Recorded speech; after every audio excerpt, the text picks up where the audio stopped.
حدیث مبارکہ۔ بازار میں ایک شخص نے ایک سامان دکھا کر قسم کھائی کہ اس کی اتنی قیمت لگ چکی ہے۔ بازار میں ایک شخص نے ایک سامان دکھا کر قسم کھائی کہ اس کی اتنی قیمت لگ چکی ہے، حالانکہ اس کی اتنی قیمت نہیں لگی تھی۔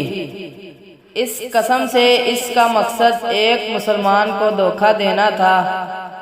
اس پر یہ آیت اتری، جو لوگ اللہ کے عہد اور اپنی قسموں کو تھوڑی قیمت کے بدلے میں بیچتے ہیں۔ البخاری، حدیث نمبر 2088۔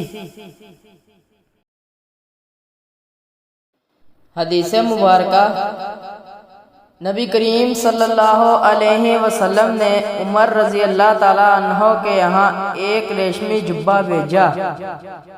پھر آپ نے دیکھا کہ حضرت عمر رضی اللہ تعالیٰ عنہ نے اسے ایک دن پہنے ہوئے ہیں، تو آپ صلی اللہ علیہ وسلم نے فرمایا، میں نے اسے تمہارے پاس اس لیے نہیں بھیجا تھا کہ تم اسے پہن لو، اسے تو وہی لوگ پہنتے ہیں جن کا آخرت میں کوئی حصہ نہیں، میں نے تو اس لیے بھیجا تھا کہ تم اس سے بیچ کر فائدہ اٹھاؤ۔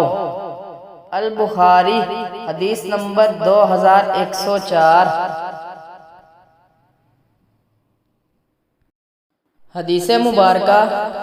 نبی کریم صلی اللہ علیہ وسلم نے فرمایا، خریدنے اور بیچنے والے جب تک ایک دوسرے سے الگ الگ نہ ہو جائیں، انہیں اختیار باقی نہیں رہتا ہے۔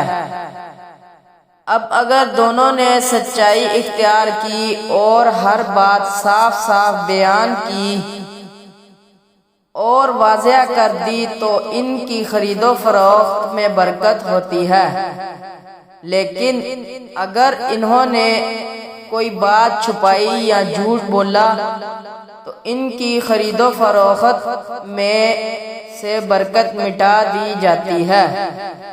البخاری، حدیث نمبر 2110۔ حدیث مبارکہ۔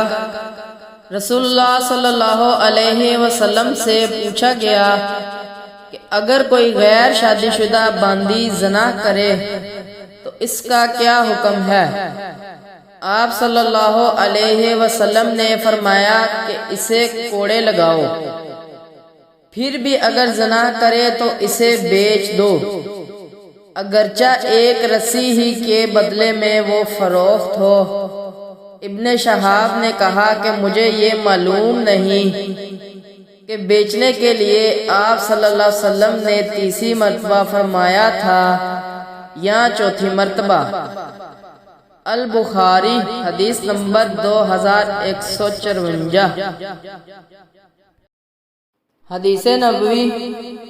رسول اللہ صلی اللہ علیہ وسلم کا گزر ایک مردہ بکری پر ہوا۔